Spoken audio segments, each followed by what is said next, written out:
ছিল রবিবার। আমি বাজারে গেছি। বাজার থেকে ফিরে এসেছি, বাড়িতে ঢুকছি, হঠাৎ একটা কথা আমার কানে এলো। কথাটা হচ্ছে, আমাদের বাড়িতে যে পরিচারিকাটি বাড়ির কাজ করেন, তিনি ঘর ঝাড়ু দিতে দিতে আমার গিন্নিকে বললেন, আচ্ছা বৌদি, তোমার আর দাদার মধ্যে কদিন যাবৎ কোনো ঝগড়াঝাটি হচ্ছে না, কি তাই না? তখন আমার গিন্নি বলল, হ্যাঁ তা অবশ্য ঠিক, তোমার অনুমান ঠিক, কিন্তু তুমি জানলে কি করে? তখন সেই পরিচারিকাটি উত্তর দিল, প্রতিদিন তোমরা ঝগড়াঝাটির সময় নিজেদের মধ্যে চুলোচুলি করলে সারা বিছানায়, সারা ঘরের মেঝেতে, ঘরের সব জায়গায় আবর্জনাগুলো ছড়ানো ছিটানো পড়ে থাকে, আর আমি সেগুলো একসাথে জমিয়ে নিয়ে রেখে দিই। তার মধ্যে বেশ কিছু চুলও থাকে, সেই আবর্জনাগুলোর মধ্যে বেশ কিছু চুল থাকে।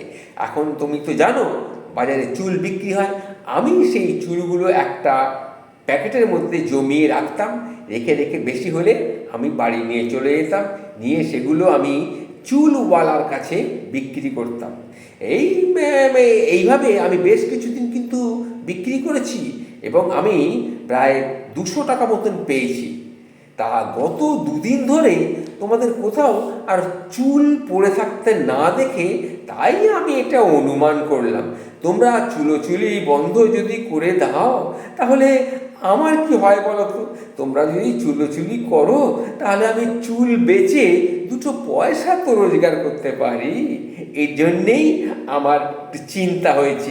আমি কদিন ধরে বাড়িতে একটাও চুল পাচ্ছি না, ঘরদোর সব পরিষ্কার করছি আর চুল একটাও পাচ্ছি না।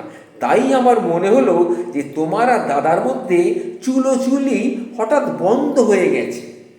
আগে প্রায় পেতাম চুল, কিন্তু এখন আর পাচ্ছি না, এই জন্যেই আর কি কথাটা বললাম। আমি ঘরে ঢুকতে গিয়েই এই কথাটা শুনলাম।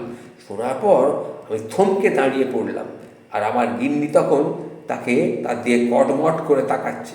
ও, তাই জন্য তোমার খুব অসুবিধে হচ্ছে না?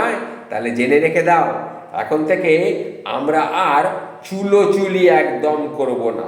যদি প্রয়োজন পড়ে মাঝে মাঝে কিলোকিলি করব, কিংবা ঘুষোঘুষি করব, কিন্তু চুলোচুলি একদম বন্ধ।